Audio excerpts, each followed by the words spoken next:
going to switch on the supply.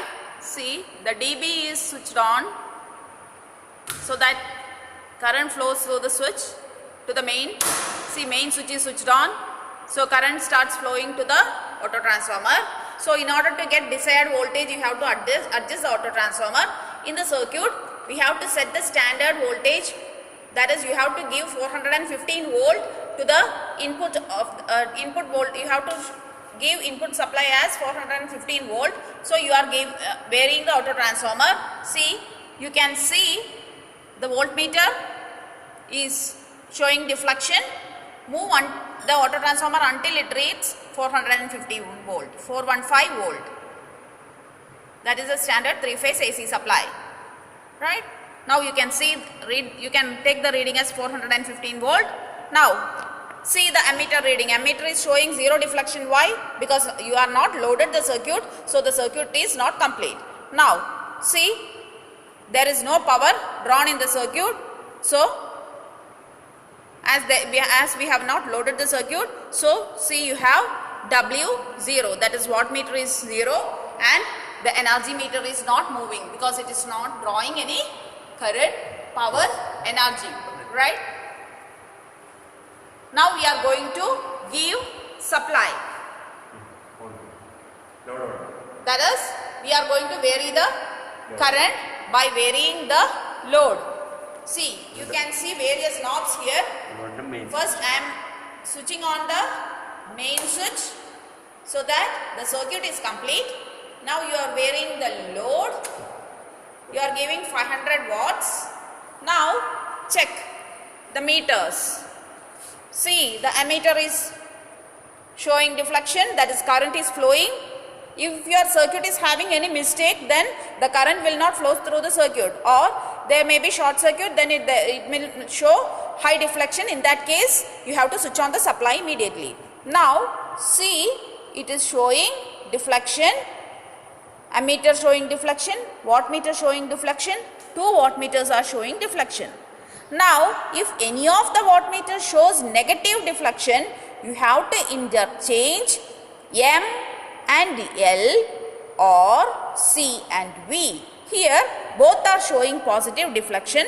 So now you can start taking the first set of reading under first load condition.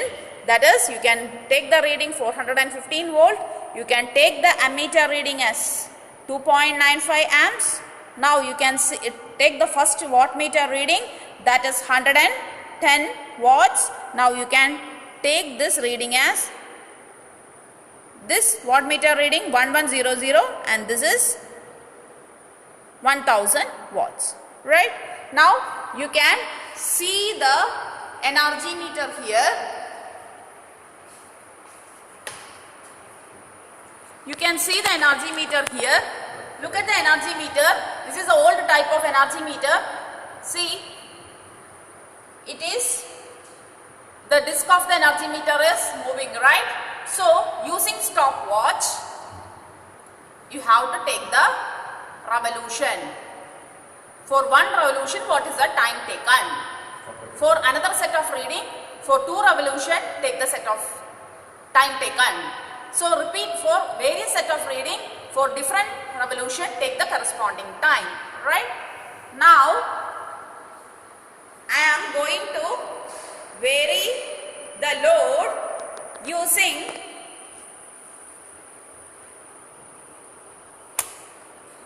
this, changing the node so that now 50 plus 50, that is 1000 watt is given to the load. Now note down the corresponding readings. See, you can see the voltmeter reading. You can take the reading. Now this is the ammeter reading for 1000 watts load. Take the reading. What is the value? 5.8 amps. Note down the corresponding value of wattmeter W1 and W2, which is connected to 2 phases of the circuit. See, you can take the reading as this is 2300 and you can see this as 2150. So note down the corresponding reading. Similarly, note down the number of revolutions, 2 revolutions, what is the corresponding time taken using the stopwatch. This is a stopwatch. use the stopwatch. When, see, in this, you can see a black mark, right? When the black mark reaches the center, switch on the, see, switch on the stopwatch. After 2 revolutions, when the black mark comes to the center, switch off the stopwatch. That is the time taken for 2 revolutions. So, note down the corresponding time taken from the stopwatch, right? And repeat the experiment by varying the load for 5 to 6 set of reading. And you have to keep it in mind that the load connected is 6.25 and the maximum current that can flow through the circuit is 10 amps. So, the reading should be below 10 amps. That is, the ammeter should not exceed 10 amps. Otherwise, the meter gets spoiled. So, by varying the various loads, you can take the reading 1, 2, 3, 4, 5, 6 up maximum 10 amps. Right?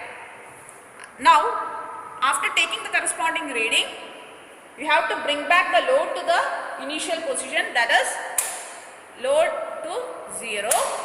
Switch off the main supply. After that, you have to bring the auto transformer to the minimum position, that is the initial position. Then you have to switch off the supply, then DB to the down portion.